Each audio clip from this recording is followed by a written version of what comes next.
akan adanya penglihatan peperangan di surga. Mikail dan malaikat-malaikatnya berperang melawan seekor naga. Nah, kita percaya bahwa malaikat Mikail juga menjaga kita semua.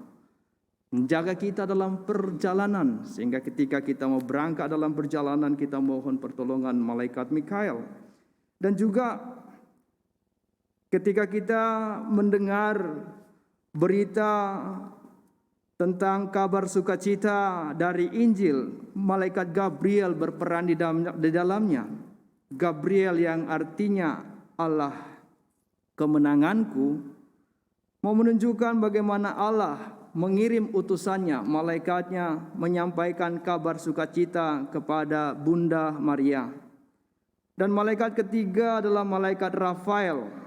Nah, yang menyertai perjalanan Tobia muda, hingga akhirnya Rafael sendiri yang menyembuhkan Tobit dari penyakitnya.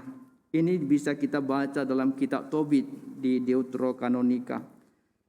Singkatnya saudara-saudari yang dikasihi Tuhan, keberadaan ketiga malaikat agung ini dapat kita temukan dalam teks kitab suci. Maka jangan ragu bahwa malaikat memang ada. Dan mereka sering digambarkan sebagai makhluk yang bersayap. Dan mereka juga adalah makhluk surgawi yang turun naik kepada anak manusia, sebagaimana yang dikatakan oleh Yesus hari ini kepada Nathanael. Saudara-saudari yang dikasihi Tuhan, lewat pesta hari ini, apa yang mau kemudian kita renungkan? Saudara-saudariku yang dikasihi Tuhan, menjadi pengikut Yesus sesungguhnya adalah berani berjalan bersama Yesus dalam sengsaranya dan menjadi kurban yang siap menderita bahkan sampai mati.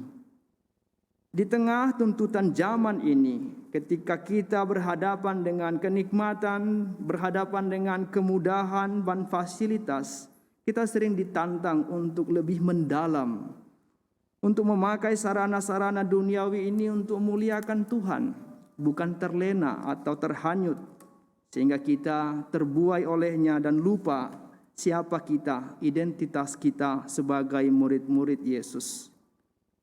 Dalam bacaan hari ini kita juga mendengar bahwa Yesus mengenal identitas murid-muridnya, dan guru mengajak murid-muridnya tinggal bersama untuk menyaksikan seluruh kehidupannya. Dengan kata lain, Yesus aktif mencari murid-muridnya. Dan apa yang mau ditunjukkan oleh Yesus ini juga dilakukan oleh para murid. Bagaimana murid juga aktif untuk mencari murid-murid yang lain. Andreas membawa Simon, Simon membawa Filipus, Filipus membawa Nathanael. Inilah juga yang kita alami dalam pewartaan-pewartaan, dalam pengajaran-pengajaran. Ketika kita membawa orang lain kepada Tuhan Yesus dan orang yang bertobat itu kemudian membawa yang lain. Dan inilah akhirnya membentuk sebuah jemaat, membentuk sebuah persekutuan. Saudara-saudariku yang dikasihi Tuhan, dalam tugas perutusan itu Allah tidak membiarkan kita sendirian. Allah memberikan kepada kita para malaikat yang senantiasa menolong kita dalam kesulitan-kesulitan kita, yang senantiasa berperang bersama kita melawan setan-setan, yang senantiasa membawa kepada kita kabar sukacita agar di tengah kesulitan kita tidak menyerah. Sebagai murid, kita semua memegang obor yang menerangi jalan kita untuk mewartakan Kristus yang bangkit. Tantangan pasti selalu ada, tetapi kita memilih untuk terus berjalan. Di tengah pandemi virus corona ini, pelan-pelan umat masyarakat sudah mulai beraktivitas seraya mengikuti protokol kesehatan. Saya kira ini semua bisa terjadi karena iman kita bekerja lewat usaha-usaha kita, lewat tindakan-tindakan kita untuk selalu mempercayakan diri dan mengandalkan Yesus.